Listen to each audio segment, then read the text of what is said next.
김우식의 수구벤 타픽 이어가겠습니다. SK증권 영업부 PIB센터 김우식 차장 화상으로 만나보겠습니다. 김 차장님. 네, 안녕하십니까. 안녕하세요. 오늘도 썩 마음에 드는 시장은 아니시죠? 수급 포인트 어디에 두고 계십니까?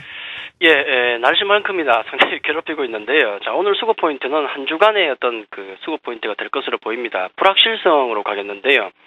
자, 우리 증시에서 가장 싫어하는 게 차라리 악재라는 것이 터져버리면은 악재 해소로 봐서 오히려 호재로 바뀌지 않습니까? 근데 지금 현재 같은 경우는 우리 시장을 누르고 있는 이 악재들이 여전히 진행이 되고 있더라. 자, 이 불확실성이 가장 문제가 되는데, 아마 지난주도 쉽지 않았습니다. 상황적으로. 이번 주 같은 경우도 역시 큰 변동성이 예상되고 있는데, 현재 우리 국내 증시의 문제는 비교적 명확합니다. 다 나와 있죠.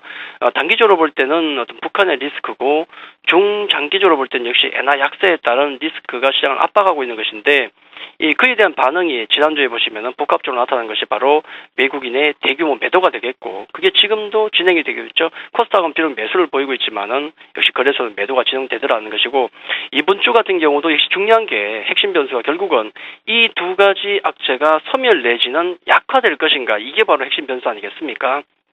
악재가 터져버리면 오히려 호재가 될 수 있기 때문에 제가 그림을 보시면서 이번 주에 경제 일정을 좀 살펴보도록 하겠는데요. 지난주 같은 경우는 대단히 경제 일정 보여드리면서 말씀드렸지만은 복잡하다고 말씀드렸죠. 보통 복잡하면은 좀 악재로 작용하는데 이번 주 같은 경우는 비교적 좀 간결합니다. 다행히도.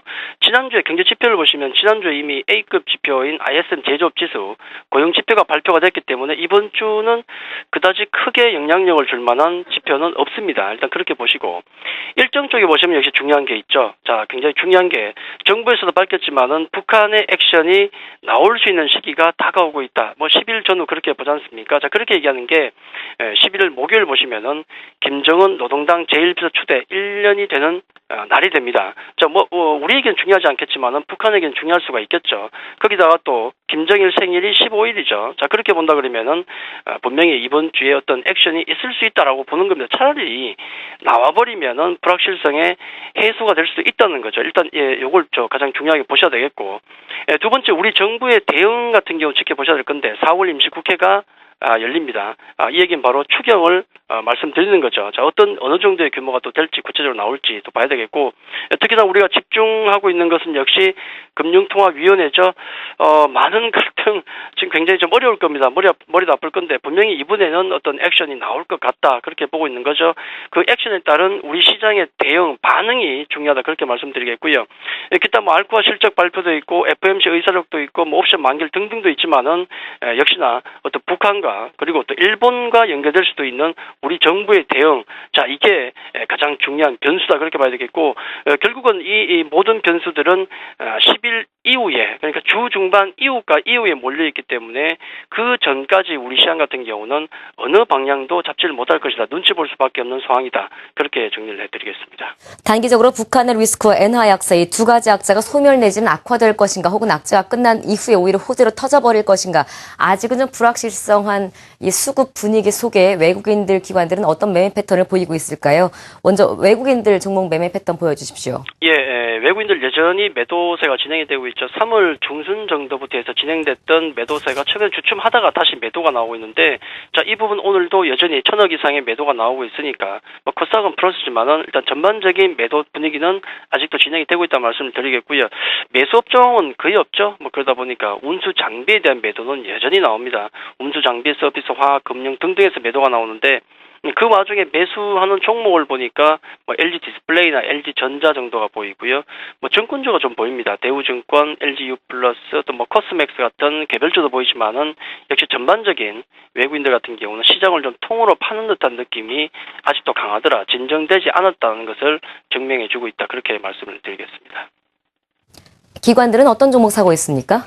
기관들 그나마 좀 받쳐주고는 있는데요. 낙폭 과대주에 대한 매수가 좀 들어오고 있습니다. 아직 의미는 없겠지만은 전체 업종별로 본다 그러면은 서비스 업종에 대한 매도 정도가 살짝 나오고요. 그 외 업종은 전반적인 받아주는 정도는 해주고 있는데 전기전자, 운수장비, 화학 등등에서 매수가 들어옵니다.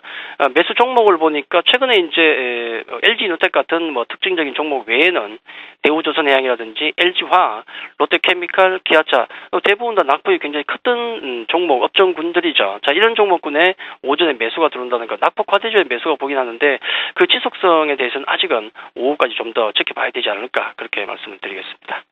또 우리 개인 투자분들에게 필요한 전략 세워주십시오. 예, 제가 뭐 금요일 시황 글을 쓰면서 참 답이 없다라고 그런 시황도 쓰긴 했지만은 굉장히 좀 답이 없습니다. 오늘 같은 경우 그나마 잘 버티고 있는데 일단 앞서도 말씀드렸다시피 주 중반 이후에 나올 이런 변수들, 그러니까 북한 관련, 일본 관련해서 과연 일본 엔화가 피크를 칠 것인가, 북한 이슈가 과연 이번 주에 피크를 칠 것인가, 이게 가장 중요하겠죠. 해서 주 중반까지 피크를 치는지 좀 관망하시면 좋겠고, 예, 그나마 코스닥 쪽 같은 경우는 외국인 매수세가 들어옵니다. 해서 코스닥 중소형주 중기 관심을 가지는 것은 유효하다 그렇게 생각을 하고 있죠.